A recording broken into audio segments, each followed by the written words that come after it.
Before watching this video, a warning. This manga contains explicit scenes and moments of deep heartbreak. Make sure you have a mature heart and mind. Iono Eiji sat alone on the train, his gaze fixed on the blurred scenery rushing past.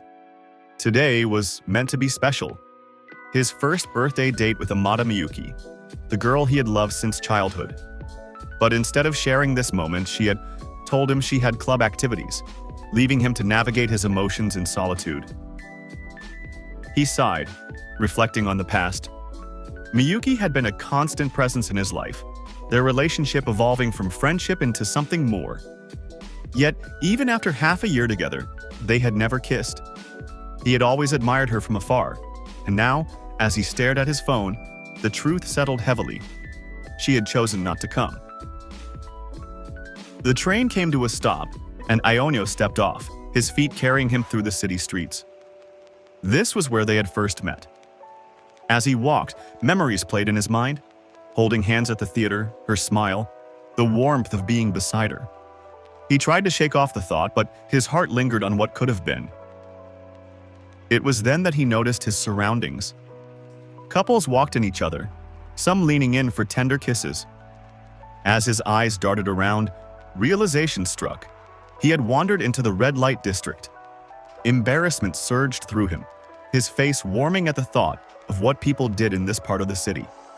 For a fleeting moment, his imagination painted a picture. Miyuki beside him, touching his hands, looking into his eyes. But he quickly dismissed it. Then, through the hum of the city, he heard a voice he had heard countless times before. His breath hitched as his gaze landed on a couple nearby. Miyuki.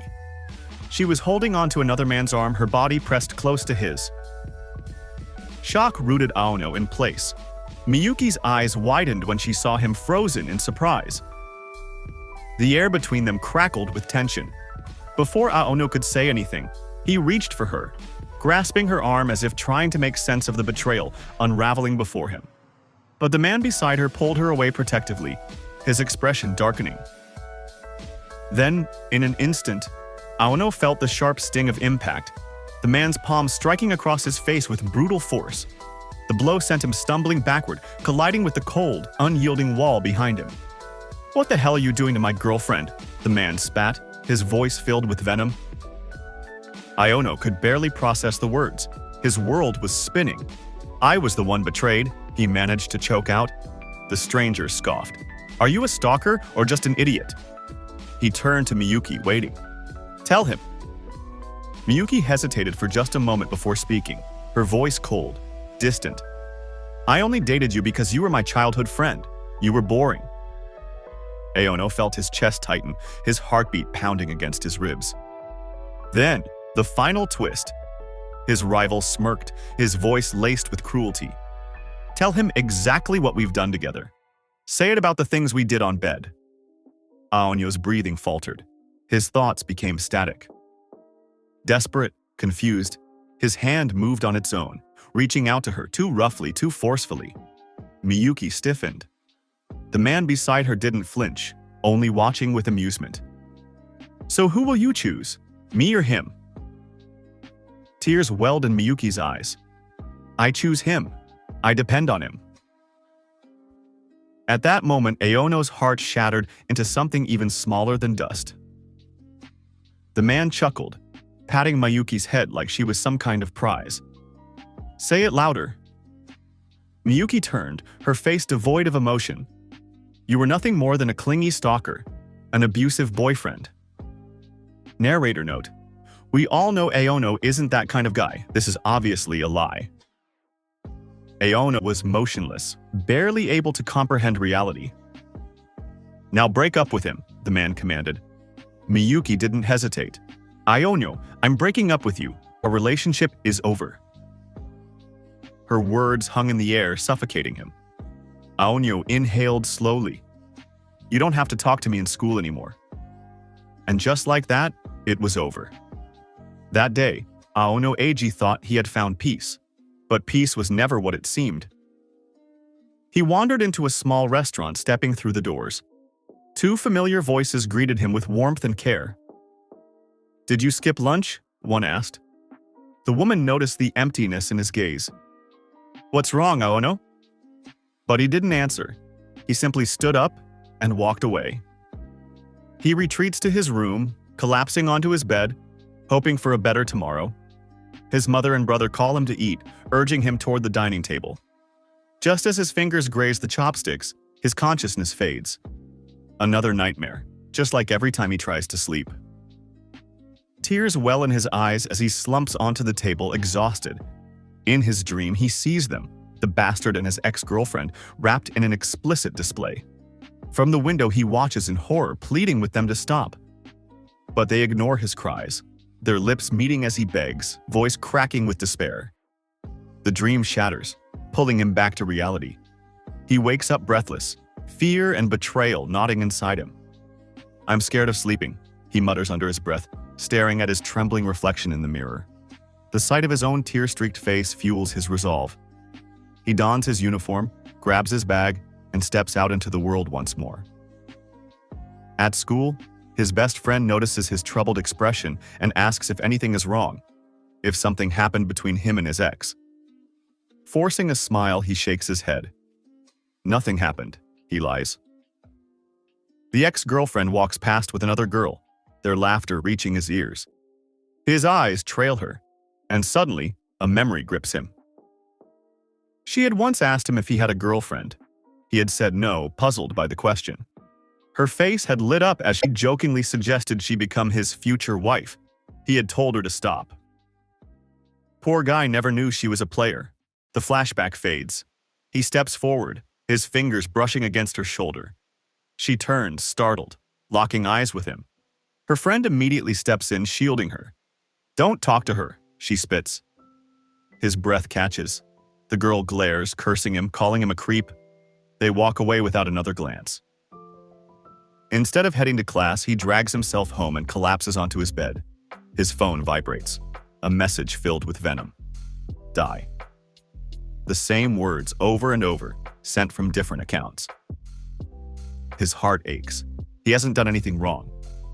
Shaken, he peels himself off the bed and heads to school, walking numbly through the halls.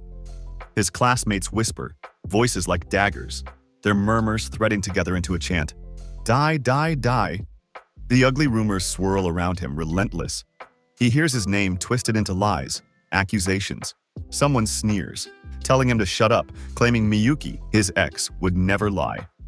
Another insists they saw everything, the basketball club's Kondo guy backing the false claims. For those who don't know, Kondo is the reason behind all this cheating nonsense. He grips his desk, head bowed, drowning in humiliation. At lunch, he escapes to the rooftop, eating alone, numbly chewing through each bite. His phone buzzes, a message announcing the cancellation of his club. But he knows the truth. It wasn't canceled. He has no one to trust.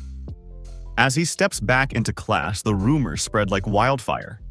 His talent, his character, it's all torn apart by the president himself, who lies through his teeth. The club is canceled, the president had told him, but in reality, only he was banned. The betrayal stings, sharp as a blade. The weight of humiliation crushes him. He doesn't want to face them anymore, doesn't want to be here. Just as he turns away, he knocks over a garbage box, his discarded work tumbling onto the floor. He stares at the mess, understanding the bitter truth. I have no one left. A desperate thought sparks in his mind. He rushes to the vice homeroom teacher's class. Maybe she would listen. He arrives only to find Miyuki and her friend standing there, still feeding the lies to the teacher. The betrayal burns. Like a wounded beast, he turns and runs, just like the armored titan from Attack on Titan. He bites his lip until it stings, rushing to his locker. Inside, a note waits for him. If you snitch, I'm going to your parents' shop.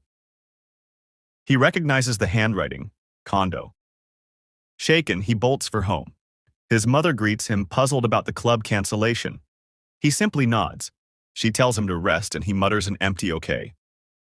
Later, we see Miyuki in her own bed, restless. She hasn't slept since that day. She wonders, how did things fall apart? If she had chosen Aono over Kondo, maybe none of this would have happened. A painful memory returns. Her first kiss. She had wanted to give it to Aono, but in the end, Kondo had taken everything from her. She closes her eyes, recalling them together, Kondo's hand gripping hers. He asks her to hang out, but she declines. It's Aono's birthday today. Kondo shrugs. Okay, he says, and immediately dials another girl. Shock floods Miyuki's face. Unfair. But Kondo smirks. You always talk about Aono. You were never mine. Reality crashes down on her. She deserves this. For the things she did to our MC and more. At school, Aono's locker is trashed, papers scattered across the floor. He shuts it with a sigh and steps into class. The board is covered with cruel messages. Get out and never come back. His house address is written there. Someone laughs. It's fun watching Aono lose everything. His girlfriend, his dignity. It's his fault for thinking Miyuki would ever be his. Aono trembles. You should drop out, Kondo sneers. I ruin people's lives for fun. Aono collapses, knees hitting the cold floor, tired, hopeless. Everything fades. He wakes in the school infirmary. The doctor informs the teacher, who thanks him. Alone, Aono stares at his phone. The messages repeat. Don't come to the club. He blocks them all. Tears spill, forming a quiet pool beneath him. The next morning, he tells the doctor he's fine and heads to the balcony, considering it. Peaceful death. But he doesn't jump. He sits near the door, numb. He has gotten used to it. The betrayals, the lies, the loneliness. His heart aches, but no longer bleeds. Then, something shifts. He opens the door. The sky greets him, vast and endless. A girl stands there. She turns, her gaze locking onto his. She blushes. At the edge of despair where escape seems impossible, this is the moment he meets the girl who will change everything. Alright everyone, the chapter ends here. If you liked it, make sure to subscribe and like the video for part 2. And don't forget to check out my other videos.